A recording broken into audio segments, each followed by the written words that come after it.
कौन कहता है आसमां में सुराख नहीं होता, एक पत्थर तो तबीयत से उछालो यारों। बस यही पत्थर उदयपुर संभाग में उछाला नहीं जा रहा, या यूं कहे कि कोई उछालना नहीं चाह रहा और इसीलिए आसमां में सुराख नहीं हो पा रहा है। नमस्कार, आपके साथ मैं हूं स्वप्निल। आज पंचतंत्र में उदयपुर संभाग के लोकल मुद्दे पर लोकल चेहरों के साथ होंगे वोकल। मुद्दा गंदगी। पधारो हमारे देश के सहारे संभाग का जीविकोपार्जन हो रहा है, पर पावड़ों को हम साइट्स के साथ दिखा रहे हैं गंदगी। देश की स्वच्छता रैंकिंग हमारी थू थू करवा रही है। वो तो डूंगरपुर है जिसने लाज रख ली, वरना हम देश को क्या ही मुंह दिखाते। सवाल यह है कि घर में छोरा जिसका देश भर में ढिंढोरा है, पर दिया तले अंधेरा देखिए। आसपास कोई भी कुछ सीखना डूंगरपुर से क्यों नहीं चाह रहा। आज इसी पर चर्चा करेंगे। मेरे साथ जो गेस्ट हैं, पूर्व माफ कीजिएगा के गुप्ता जी, पूर्व ब्रांड एम्बेसडर हैं, स्वच्छ राजस्थान के पूर्व सभापति भी रह चुके हैं, नगर परिषद डूंगरपुर के। परिधि भटनागर सामाजिक कार्यकर्ता हैं, चित्तौड़गढ़ से मेरे साथ जुड़ रही हैं। और रवि मल्होत्रा मेरे सहयोगी। आप सभी का स्वागत करता हूं समाचार प्लस पर। रवि मल्होत्रा, एक बार मैं चाहता हूं कि आप पूरे संभाग में स्वच्छता रैंकिंग ने किस तरह की तस्वीर, किस तरह का खाका देश भर के लिए खींचा है, वो एक बार बता दें। देखिए स्वप्निल, सभी गेस्ट का स्वागत है। इसके अलावा बताने के लिए बहुत इतना अच्छा नहीं है कि बताया जाए, कि बताना इसलिए जरूरी है ताकि लोगों को जो है असली चेहरा सामने आए कि स्वच्छता रैंकिंग में किस तरीके से जो पूरा संभाग है, चाहे हम उदयपुर की बात करें, चित्तौड़ की बात करें, हम राजसमंद की बात करें, चाहे हम उसके अलावा बांसवाड़ा की बात करें, या जहां भी जो संभाग से जिले जुड़े उनकी बात करें, तो रैंकिंग लगातार सब में डाउन हुई है।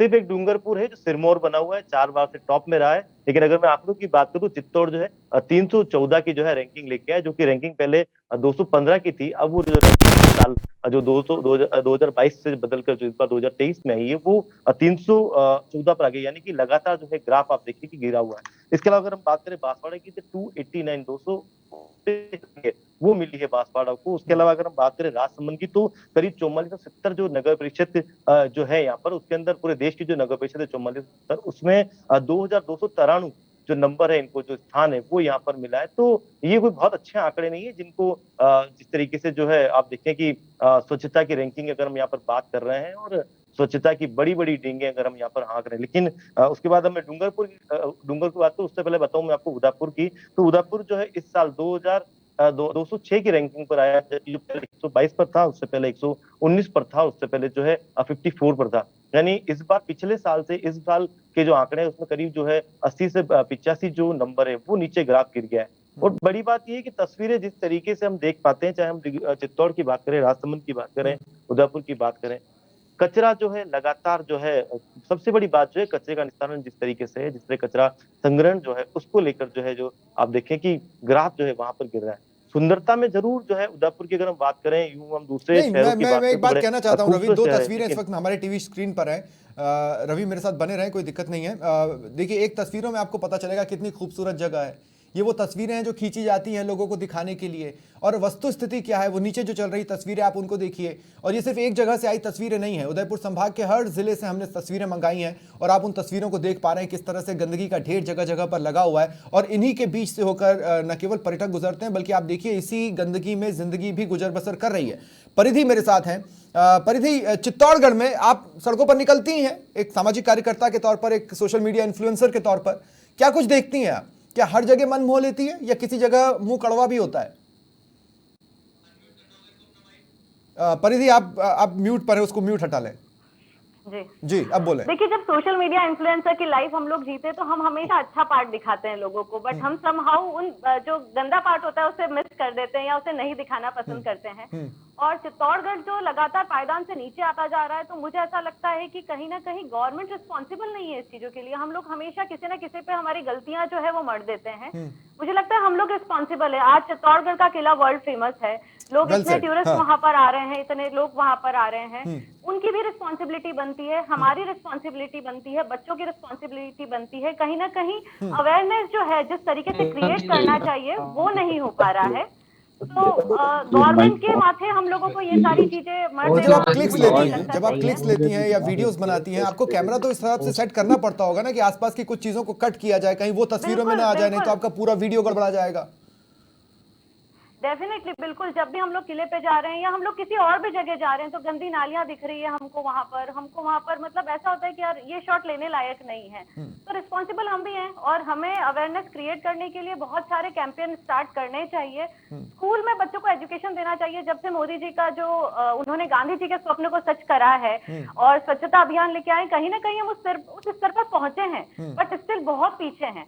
आज क्या होता है, जब हम लोग एज ए इन्फ्लुएंसर, जब हम लोग विदेशों में जाते हैं या हम लोग इंडियंस ही की बात करते हैं, हम लोग जब टूरिस्ट, जब हम लोग वहां जाते हैं इंडिया में, आउट ऑफ इंडिया जाते हैं और वहां के सारे रूल्स हम लोग फॉलो करते हैं। वहां हम लोग कचरा नीचे नहीं गिरा रहे हैं, तो why not in India? India में क्यों नहीं करते हैं हम लोग ये चीजें? घर साफ होता है पर हम घर को साफ कर रहे हैं, पर हम हमारी गली को साफ करना भूल जाते हैं, हम हमारे मोहल्ले मैं एक कदम आगे बढ़ता हूं। मैं गुप्ता जी अब आपके पास आऊंगा और मैं एक बात बताऊं, पूरे राजस्थान को घूमने के बाद अगर कोई डूंगरपुर पहुंचता है ना तो वो चौंक जाता है, क्योंकि डूंगरपुर पूरे राजस्थान से काफी अलग दिखता है। कारण यह है कि लोग खुद ही जागरूक हैं, वो यहां वहां कचरा नहीं फेंकते। लेकिन गुप्ता जी, मैं जानना चाहता हूं, ये बात कांग्रेस या बीजेपी की नहीं है भाई। कांग्रेस राज में भी तो डूंगरपुर उतना ही चमका जितना बीजेपी राज में चमक रहा था। आखिर डूंगरपुर से दूसरे सीख क्यों नहीं ले सकते? क्या डूंगरपुर का मॉडल इतना ज्यादा कॉम्प्लिकेटेड है? मुझे तो ये भी पता है कि भाई विदेशों से कई देश आकर डूंगरपुर का मॉडल पढ़ के गए स्वच्छता के लिए। गुप्ता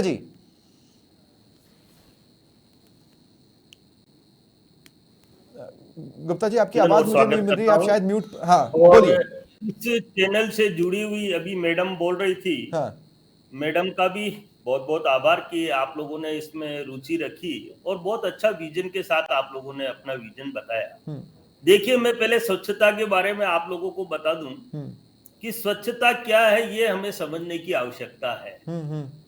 जहां तक मैं मेरे कार्यकाल की बात करूं, मैं 2015 से 2020 तक नगर परिषद डूंगरपुर का सभापति रहा, तो मेरा एक लक्ष्य था कि हम कुछ ऐसा काम करें जिसको दुनिया देखे। और ये जब हमने काम हमारे ट्राइबल बेल्ट आदिवासी क्षेत्र में प्रारंभ किया तो लोगों ने हमारे साथ कई तरह की मजाकें की और कहा कि ये क्या पॉसिबल है इस ट्राइबल बेल्ट में। मैंने कहा अगर हमारी इच्छा शक्ति मजबूत है तो निश्चित रूप से हमें सफलता मिलेगी। 2016 में राजस्थान की डूंगरपुर ट्राइबल बेल्ट की वो निकाय थी जिसने एक सबसे पहले खुले से शौच मुक्त निकाय डूंगरपुर घोषित की और 5 करोड़ का इनाम डूंगरपुर नगर पालिका को मिला। जैसे ही 5 करोड़ का इनाम मिला तो लोगों ने देखा कि एक ट्राइबल बेल्ट की निकाय अगर ओडीएफ हो सकती है, तो मैंने अपने विजन में और मैंने मेरी स्पीच में ये बात हर क्षेत्र में कही कि डूंगरपुर अगर खुले से शौच मुक्त हो सकता है तो राजस्थान का कोई भी क्षेत्र खुले से शौच मुक्त नहीं हो सकता। ये बात मानने लायक ही नहीं है। बिल्कुल सही बात है। हाँ। क्योंकि हमारे यहाँ अशिक्षित लोग थे और अशिक्षित लोग भी हमारे यहाँ 67% थे, जो मतलब समझते थे लेकिन करते नहीं थे। कई कारण थे। और जब हमने ये देखा कि स्वच्छता सर्वेक्षण 2017 में प्रारंभ हुआ तो उसके अंदर हमारी निकाय उसमें सम्मिलित नहीं थी। कारण ये था कि हमारी जनसंख्या कम थी, 1 लाख से कम है। हाँ, 1 लाख से कम थी। तो हमने माननीय प्रधानमंत्री जी से निवेदन किया कि ये सोतेला, क्योंकि हमारा लक्ष्य था। और जब 2016 में ये खिताब प्राप्त कर लिया था तो हमने कहा नहीं, हम हर हाल में स्वच्छता सर्वेक्षण में भाग लेंगे और हमें इसके लिए पार्टिसिपेशन में हमें भागीदारी हमारे को निभाने का भारत सरकार मौका दे। मैं धन्यवाद दूंगा देश के ओजस्वी प्रधानमंत्री जी को कि उन्होंने हमारी बात को गंभीरता से सुना और पूरे देश की 4273 निकाय उस समय हुआ करती थी, उन सब में स्वच्छता को सम्मिलित किया। और सबसे पहले 2018 के अंदर नहीं, लेकिन गुप्ता जी मुझे एक बात बताइए, उदयपुर संभाग में आसपास के जिले डूंगरपुर से क्यों नहीं सीख सकते? भाई मैं तो देखता हूं कि दुकान वाले अगर कोई चाय की रेहड़ी भी डूंगरपुर में लगाया हुआ है तो वो किसी को कप यूं नहीं फेंकने देता, बल्कि उससे उठवा के डस्टबिन में डलवा देता है। यहां तक की जागरूकता डूंगरपुर में है। यही चीजें उदयपुर क्यों नहीं सीख पा रहा डूंगरपुर से? राजसमंद क्यों नहीं सीख पा रहा? यही प्रतापगढ़ बांसवाड़ा क्यों नहीं सीख पा रहा है? देखिए, आपका सवाल बहुत अच्छा है, लेकिन आदमी की अगर इच्छा शक्ति नहीं है तो वो क्यों सीखेगा? मैं यहाँ पर एक बात बड़े स्पष्ट शब्दों में कह सकता हूं कि ये काम जनप्रतिनिधियों का है अवश्य। अगर जनप्रतिनिधि नहीं भी करते हैं तो सरकारी अधिकारी जो निगम पालिका और परिषद से जुड़े हुए हैं उनका प्रथम दायित्व है कि शहर को स्वच्छ बनाना है। और देखिए, देश के प्रधानमंत्री जी ने जब 2 अक्टूबर 2014 को लाल किले से ये हुकार भरी थी कि मुझे पूरा देश स्वच्छ बनाना है, उसके लिए देश के 131 करोड़ लोग अगर देश को स्वच्छ बनाने का प्रण ले लें तो देश को कोई गंदा नहीं कर सकता। जहां तक सवाल है डूंगरपुर का, मैं राजस्थान में डूंगरपुर का जब पूरे राजस्थान का स्वच्छता का ब्रांड एम्बेसडर था, मैंने राजस्थान के हर एक जिले और यहाँ तक हर नगर परिषद, नगर पालिका, नगर निगम में बैठक करके और स्वच्छता का संदेश दिया। ठीक है, असंभव कुछ नहीं, फिर लोगों ने अनेकों प्रकार की प्रतिक्रिया। एक और चीज है, मैं देखिए जो परिधि ने कहा था उसी बात को आपने भी आगे बढ़ाया। आम लोगों को भी ये सोचना होगा, अगर डोर टू डोर कचरा संग्रहण हो रहा है और गाड़ियां पहुंच रही तो भाई घर से निकल कर वहां डालिए। अगर गाड़ी निकल जाएगी, आप ये कहेंगे कि नहीं हम उस टाइम पे सो रहे थे, तो फिर आप सड़क पर तो डालेंगे, ऐसे तो नहीं चलेगा ना। मैं रवि आपके पास आ रहा हूं। रवि, मैं एक बात कहना चाहता हूं और आप इस बात को समझने की कोशिश कीजिएगा। नगर निगम के किसी भी पार्षद या फिर किसी भी अधिकारी को विदेश जाने का मौका मिले ना, दौड़ कर जाता है कि हमें जाना है, हमारा नाम डालो, उसका नाम काटो। हम वहां पर देख के आएंगे कि भाई साफ सफाई कैसे रखी जाती है, वहां से कुछ सीख के आएंगे और मॉडल लगाएंगे। अब मैं आपसे कह रहा हूं कि विदेश की कंट्रीज डूंगरपुर आकर सीख के गई हैं, आप बगल में जाना नहीं चाहते। बिल्कुल, ये क्या स्थितियां हैं भाई? बैरागी साहब, मैं एक बात बता दूं। ठीक है रवि, आप बोलना, लेकिन गुप्ता जी अपनी बात कंप्लीट कर लें। हाँ गुप्ता जी। आज पूरे राजस्थान के अंदर कचरा उठ रहा है, लेकिन जिस तर्ज पर डूंगरपुर में कचरा उठ रहा है, हाँ, उसका कोई तोड़ नहीं है सर। राजस्थान की एक भी निकाय कचरा नहीं उठा रही है। इसीलिए मैं कह रहा हूं, इसीलिए मैंने कहा कि भाई आप विदेशों में क्या पढ़ने जाना चाहते हैं? हमारी कमाई से, हमारी जेब से निकले पैसे से, हमारे भरे टैक्स से आप विदेश घूम के आ जाएंगे। वहां कौन सा स्टडी करेंगे भाई? डूंगरपुर चले जाइए, पहली दूसरी ग्रेजुएशन, पोस्ट ग्रेजुएशन, पीएचडी सब वहीं हो जाएगी, साफ सफाई कैसे करनी है को लेकर। अरे मेरे पास तो डूंगरपुर आने की आवश्यकता नहीं है, मैं स्वयं तैयार रहता हूं। कोई अगर बुलाता है तो पूरे राजस्थान ही नहीं, पूरे देश में घूमता हूं। ठीक है रवि बोले आप। राजस्थान सरकार ने पूरे राजस्थान के ग्रामीण क्षेत्र का स्वच्छ भारत मिशन ग्रामीण। जी गुप्ता जी, अब 2 मिनट, मैं आगे आपके पास आऊंगा, प्लीज मेरा साथ दें। रवि को बोलने दें। हाँ रवि, देखिए स्वप्निल, जिस तरीके से आपने सवाल किया है, वाकई में अगर पार्षदों को अगर घूमने का मौका दिया जाए कि आपको किसी दूसरे शहर में जाना है, देश में जाना है, वहां पर आपको उसको देखना है, समझना है, उसके बाद में वो जो चीजें वहां चाहे स्वच्छता को लेकर हो, चाहे दूसरे तरह के नियम हो, वो आपको यहाँ पे उदयपुर में यहाँ पर लागू करना है। घूमना फिरना हो जाता है, अच्छी सी पिकनिक हो जाती है, लेकिन उसके बाद में धरातल पर अगर हम बात करें तो वो चीजें यहाँ पर वाकई में बिल्कुल नजर नहीं आती है। क्योंकि बहुत सिंपल सी बात है कि जिस तरीके से अभी परिधि ने भी बताया है, इसके अलावा गुप्ता साहब भी बता रहे, तो लोगों का अवेयर होना वाकई में बहुत यहाँ पे जरूरी है। जनप्रतिनिधि अपने काम करते क्योंकि उनके पीछे पूरी जनता है, लेकिन जनता अगर खुद एक अगर ये सोच ले कि हमारी जिम्मेदारी बनती है कचरे को हमको यहाँ वहां नहीं डालना है। नहीं, लेकिन नगर निगम में होता क्या है? आप देखिए ना रवि, जो साधारण सभा होती है या जो सभा की बैठकें होती है, उसमें तो आपस में झगड़ा, एक दूसरे से चिल्लम चो, उसके अलावा बस ये कि इस पे डाल दो, उस पे डाल दो। ऐसा कोई सॉल्यूशन निकालकर उसको धरातल पर उतारने की कोई सीरियस कोशिश होती हो, ये मैंने तो नहीं देखा, उदयपुर में भी नहीं देखा, राजसमंद में भी नहीं देखा। देखिए स्वप्निल, अभी जिस तरीके से रैंकिंग आई है कि 206 नंबर पर जिस तरह उदयपुर को रैंकिंग मिली, 122 से जो है गिर के 206 पर आ गया है। इसमें अब जो है ये जो ठीकरा है पूरा, वो स्मार्ट सिटी के नाम पर फूटता है कि स्मार्ट सिटी ने जगह जगह गड्ढे कर रखे हैं। यहाँ पर जो है निर्माण को लेकर जिस तरीके से चल रहे हैं, तो कई नालियां खोद रखी है, कई सड़कें खोद रखी है, कहीं सामान पड़ा हुआ, कभी LNT पर लगते हैं। लेकिन अभी हालिया एक रिपोर्ट अगर आई तो उसके अंदर जो है स्मार्ट सिटी अपने कामों को लेकर तीसरे नंबर पर आता है। यानी कि आप खुद देखिए कि विभाग अपने आप में जो है एक दूसरे के ऊपर जो है आरोप प्रत्यारोप डालते जा रहे हैं यहाँ पर। यानी खुद विभाग चाहे जिस तरह नगर निगम और स्मार्ट सिटी दोनों से अलग नहीं है, क्योंकि बिना जो है नगर निगम की अनुमति के लिए एक बहुत अच्छा उदाहरण मेरे दिमाग में आया है, वो भी मैं अपने दर्शकों को बताना चाहता हूँ। और मेरे साथ कांग्रेस से के शर्मा जी भी जुड़ चुके हैं। शर्मा जी, आपका स्वागत करता हूँ मैं समाचार प्लस पर। लेकिन देखिए, मैं कुछ बातें कहना चाहता हूँ। एक तो मैं ये कहना चाहता हूँ कि जब आप राजस्थान घूमने आते हैं तो ये तो तय है कि आप उदयपुर देखेंगे, आप चित्तौड़गढ़ देखेंगे, और हो सका तो आप कुछ और इलाकों का भी भ्रमण करेंगे। अब आप इन इलाकों पे जाएंगे, वो मसाज वाली चेयर होती है ना, आप जब सड़कों पर चलेंगे शहरों के बीच में, तो आपको लगेगा कि आप उस मसाज वाली चेयर पर बैठे हुए हैं। अब चीजें कहां कंफ्यूज करती हैं आम लोगों को। परिधि, आपके पास आ रहा हूं। परिधि, जगह जगह पर एक हरे कलर का डब्बा, एक नीले कलर का डब्बा लगा हुआ है, ठीक है। लोग पहुंचते हैं, वो कोई सुंदरता के लिए तो लगाया नहीं गया कि कितना कलरफुल है, देखो हम कितने अच्छे अच्छे कलर करके डब्बे लगा रहे हैं, वो एक मकसद से लगाए गए। लेकिन लोग उसके पास आके पहले झांकते हैं, या इसमें से हमारे पास जो कचरा है ना, वो इसमें से किसमें डालें। लोगों को पता ही नहीं है दरअसल कि करना क्या है। बिल्कुल बिल्कुल बिल्कुल। तो वही मैं आपको इस चीज के लिए बताना चाहूंगी कि अगर हमारी जो एनजीओज हैं या हमारे सामाजिक, आजकल समाज वाइज बहुत कार्यक्रम हो रहे हैं, कोई कल्चरल इवेंट कर रहा है, कोई क्या कर रहा है, तो सामाजिक स्तर पर स्वच्छता को लेकर भी इस तरीके के कैंपेन स्टार्ट करना चाहिए। जैसे कोई जैन कम्युनिटी है, कोई अग्रवाल कम्युनिटी है, कोई तो कायस्थ कैंपेन चल कम्युनिटी रहा है है, ना तो परिधि, why देखिए not कि हम कैंपेन का लोग हश्र क्या होता है, प्रॉब्लम तो ये है कैंपेन्स तो बहुत सारे चल रहे हैं। कैंपेन्स बहुत सारे चल रहे हैं, बट अवेयरनेस तो हमको बताना तो पड़ेगा ना कि गीला कचरा किसमें डालना है, सूखा कचरा किसमें डालना हाँ, है। हाँ। तो ये चीजें तो हम लोगों को एक बेसिक एजुकेशन होती है जो कि बच्चों को दी जाती है। आजकल बच्चे काफी ज्यादा अवेयर है, बच्चे हमको बताते हैं कि मम्मा यहाँ पे ये नहीं, यहाँ पे ये होना चाहिए।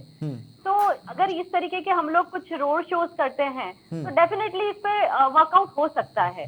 और यूथ को, मतलब मुझे ऐसा लगता है कि आज की युवा पीढ़ी हमारी बहुत आगे है, बहुत एडवांस है, तो यूथ को ये स्टेप लेना पड़ेगा, तो हम हमारी जो एल्डर, जो हमारी जो बड़ी जनरेशन है या आने वाली जनरेशन है, हम उनको कुछ समझा सके। और as a social media influencers मुझे ऐसा लगता है कि हर टाइम अच्छी अच्छी चीजों को प्रेजेंट करने से बढ़िया है कि जो इन चीजों की कमी है उनको उजागर करना चाहिए, उनको बताना चाहिए, ताकि लोगों के दिमाग में आए कि यार ये भी तो चीज है, इससे सोशल मीडिया इन्फ्लुएंसर में जो शब्द है ना इन्फ्लुएंसर, उसका मकसद ये है कि आप लोगों को इन्फ्लुएंस करें। अब आप किस तरह से इन्फ्लुएंस करना चाहते हैं, ये सोशल मीडिया इन्फ्लुएंसर्स को डिसाइड करना है कि वो पॉजिटिव इन्फ्लुएंस चाहते हैं या इन जनरल इन्फ्लुएंस चाहते हैं ताकि फॉलोअर्स की संख्या बढ़ती रहे, बाकी देश तो जिस दिशा में जा रहा है चला ही जाएगा। लेकिन अब मैं एक बात कहना चाहता हूं, देखिए हम लोग किस तरह के लोग हैं। मध्य प्रदेश में सफाई को लेकर एक गाना बनता है और आप सभी से मैं चाहूंगा मेरी इस बात को ध्यान से सुने। मध्य प्रदेश में सफाई को लेकर एक गाना बनता है, गाड़ी वाला आया घर से कचरा निकाल। देशवासियों ने शुरुआत में देखा कि हाँ भाई गाड़ी वाला आएगा तो हम उसमें कचरा डालेंगे, लेकिन थोड़ा सा ही समय बीता तो देशवासियों को इसमें बीट्स नजर आने लगी और वो उस पर थिरकने लगे, फिर उस पर कॉमेडी वीडियोस बनने लगे। ये जागरूकता को आप जिस तरफ ले जा रहे हैं, ठीक है, आप एंटरटेनमेंट करना चाहते हैं, करिए, कोई दिक्कत नहीं है, लेकिन उसका जो बेस है, उसमें जो बेसिक पॉइंट है जो समझाने की कोशिश उस गाने के जरिए की गई, वो कितनी सही है, उसे समझने की जरूरत है। शर्मा जी, मैं आपके पास आ रहा हूं। शर्मा जी, मुझे बताइए, आप तो उदयपुर नगर निगम को एक बार संभाल भी चुके हैं ना पूर्व नेता प्रतिपक्ष के तौर पर। ये आपस के ही झगड़ों में उलझते रहेंगे तो उदयपुर की तो सिर्फ बदनामी हो रही है ना। मतलब ठीक है, वेड इन उदयपुर होगा, लोग घूमने भी आ जाएंगे, लेक सिटी भी है, लेकिन लोग देख के तो गंदगी भी जा रहे हैं ना। आपको ऐसा नहीं लगता कि ये कलंक है, ये बट्टा है हमारे नाम पर? ये सब हम सारे उदयपुर वालों की जिम्मेदारी है, विशेष तौर से इसी के साथ नगर निगम का जो प्रशासन है उसकी ज्यादा जिम्मेदारी पड़ती है। लोगों में जागृति आ रही है।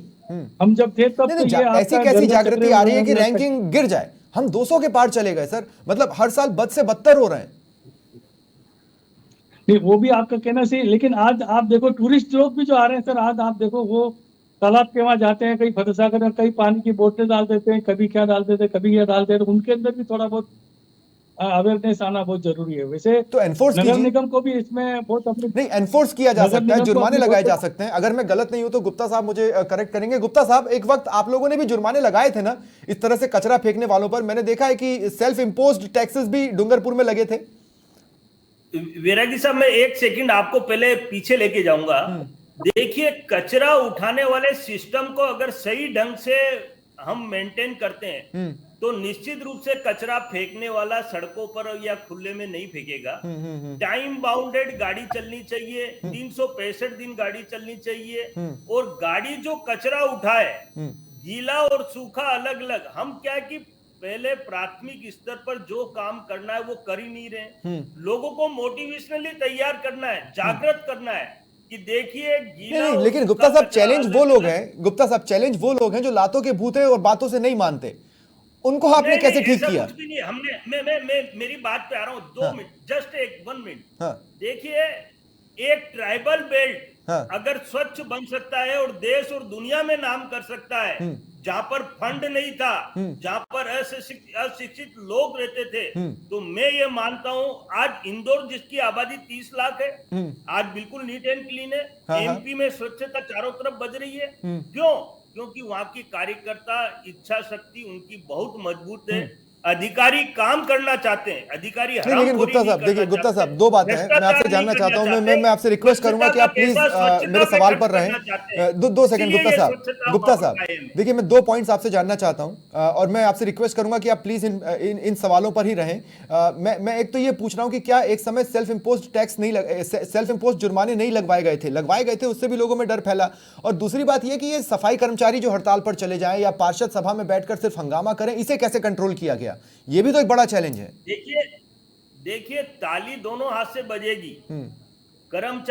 वही कर्मचारी राजस्थान के अंदर है, वही कर्मचारी डूंगरपुर थे, जिन कर्मचारियों ने कभी रात और दिन नहीं देखा, उनको जो मान और सम्मान हमने दिया और पूरे राजस्थान से जो मान और सम्मान उनको मिला, तो उनका तो खून वैसे ही बढ़ गया।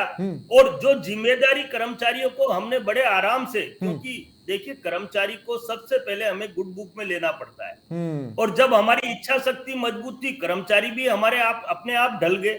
और नियमित रूप से मैं दावे के साथ कह सकता हूं कि राजस्थान को मैं यही नहीं समझ पा रहा हूं, मैं यही नहीं समझ पा रहा हूं शर्मा जी। मैं ये कहना चाहता हूं, आप मेरी बात को समझने की कोशिश कीजिएगा कि अगर मैं किसी क्लास की एग्जामिनेशन में अपियर होने वाला हूं, तो मैं उस क्लास की किताबों को पढ़ूंगा ना।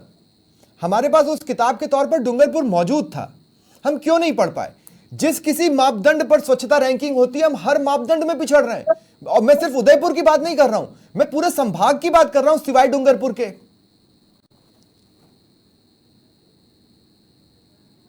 सर उदयपुर की मैं बात बताऊं आपको, उदयपुर में जो कुछ पिछले समय जो रैंकिंग आई है, उसके अंदर सभी लोगों ने अपनी तरफ से पूरी तरह से तत्परता से अपनी जिम्मेदारी को निभाया है। लेकिन विशेष तौर से जो हमारे नगर निगम का जो स्टाफ है, सफाई से संबंधित जो लोग हैं, उनके अंदर जागृति लाना बहुत जरूरी है। वो कौन लाएगा इस वार्ड के अंदर जो कौन लाएगा, कितना समय लेगा? मैं ये कह रहा हूं, कौन, अगर 3 साल में भी आप उनके अंदर जागृति नहीं ला पाए, तो फिर तो मतलब ये तो सचमुच बड़ी विडंबना है, शर्मनाक स्थिति है।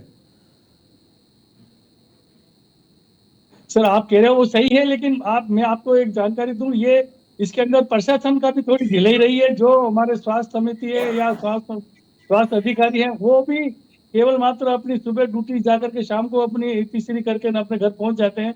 जबकि बहुत से लोगों को अपन को चाहिए कि अपने जितने जो ड्यूटी उसको दी गई है, उसको अगर 1-2 घंटे ज्यादा भी लग जाए तो उसको ईमानदारी से अगर वो निर्वाह करे उसका, तो मैं सोचता हूँ इसके अंदर बहुत बड़ी बदलाव भी हो सकता है, बहुत अच्छा चेंजेस भी हो सकता है, और सभी के अंदर जागृति भी आ सकती है। ठीक है, मैं रवि क्लोजिंग कमेंट के लिए आपके पास। अच्छा गुप्ता जी जोड़ लें। मैं यहाँ बीच में बोलना चाहूंगा, अगर हम नियमित 100% घरों से कचरा उठाने लग जाए, तो ये कचरा सड़कों पे आएगा ही नहीं। Exactly. उसके लिए करोड़ों रुपए की हम टेंडर कर रहे हैं, हम पेनल्टी इंप्लोज कर दें, किसी घर के आगे कचरा मिलेगा तो 500 रुपए दंड, जो हमने किया है। एग्जैक्टली मैं उसी पॉइंट पर था कि एक समय आप लोगों ने जुर्माने लगाए हैं, आप लोगों ने जुर्माने लिए, जो लोग नहीं सुधरते वो अपने आप सुधर जाते हैं। मैं ये नहीं कह रहा हूं कि 50,000 का जुर्माना लगाया जाए, 10,000 का जुर्माना लगाया जाए, नॉमिनल जुर्माना लगाया जाए, लोगों को वो भी भारी पड़ेगा और अपने आप सुधर जाएंगे। रवि मैं आपके पास आ रहा हूं क्लोजिंग कमेंट के लिए। मैं ये कह रहा हूं कि क्या आपको लगता है कि अगले साल जब स्वच्छता रैंकिंग आएगी तो हम दोबारा इस डिबेट में नहीं बैठेंगे? मुझे लगता है हम बैठेंगे कि जो लोग डूंगरपुर से आज तक नहीं सीख पाए वो आगे सीख ही लेंगे, इस बात की क्या गारंटी है?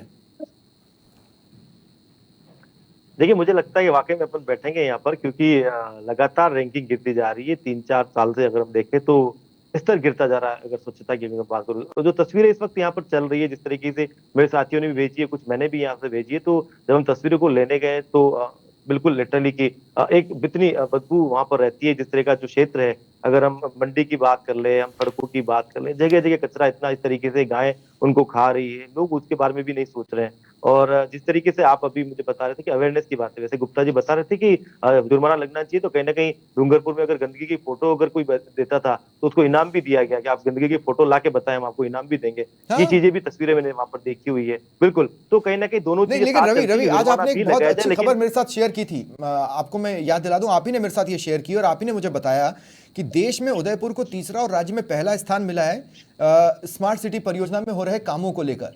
मतलब स्मार्टनेस की ओर तो हम बढ़ रहे हैं, लेकिन हैंडसम नहीं बचे।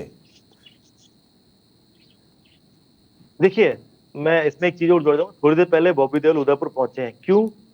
कि ताज रावली के अंदर जो है उनकी भांजी की यहाँ पर शादी, यानी कि खूबसूरती यहाँ बहुत है। लेकिन अगर स्वच्छता हम जिस तरीके से खराब करते जा रहे हैं तो वो वक्त दूर नहीं जब उदयपुर को यहाँ कोई पसंद नहीं करेगा। आमिर खान अपनी बेटी ईरा की शादी यहाँ से करके निकले हैं, अभी बॉबी देओल पहुंचे, पहले सनी देओल आए थे, और यहाँ पर शादी होने वाली 29 से 31 तक। अभी एक अवेयरनेस की अगर मैं बात करूं तो जिला स्तर पर जो भी कार्यक्रम हुआ था 26 जनवरी का, सीवरेज को बहुत अच्छे से सफाई करने के लिए या ज्यादा से ज्यादा सीवरेज साफ करने के लिए उदयपुर की एक सफाई कर्मी को जो है यहाँ पर सम्मान दिया गया है। यहाँ पर मैं छोटी सी कोशिश जरूर है यहाँ पर मुझे लगता है कि इस तरह की कोशिशें अगर लगातार जारी रहेगी तो कहीं ना कहीं लोगों में जो है एक अपने आप से एक सेल्फ कॉन्फिडेंस भी आएगा, उन्हें लगेगा कि शायद अगली बार इस जगह सम्मान के लिए हम यहाँ पर खड़े होंगे। मैं तो कहता हूँ अगर ये कचरा उठाकर भी, जिस तरीके से परिधि ने अभी बताया था, सोशल मीडिया इन्फ्लुएंसर है, तो कहीं ना कहीं वाकई में अगर तस्वीरें गंदी है, अगर कचरा है तो वाकई में यही कहना चाहता हूँ कि मेहमानों का स्वागत इस तरह से नहीं होता है। मेहमानों का स्वागत दिव्य होता है, भव्य होता है, और ये वो तस्वीरें नहीं है। और बात सिर्फ मेहमानों की नहीं है, बात ये भी है कि जो लोग यहाँ पर रह रहे हैं वो भी ऐसे हालात में क्यों रहे, वो तो सुधरे ही सुधरे, लेकिन अगर नहीं सुधर रहे तो सुधारने वाले खुद तो सुधरें और फिर इनको सुधार दें। क्योंकि पहला व्यक्ति कचरा फेंकता है, उसके पीछे पीछे फिर 2-3 लोग फेंकने लगते हैं, उस पहले व्यक्ति को पकड़ लीजिए, पीछे पीछे कोई नहीं चलेगा। बहुत बहुत शुक्रिया आप सभी का मेरे साथ जुड़ने के लिए और इस चर्चा में शामिल होने के लिए। फिलहाल इतना ही, नमस्कार।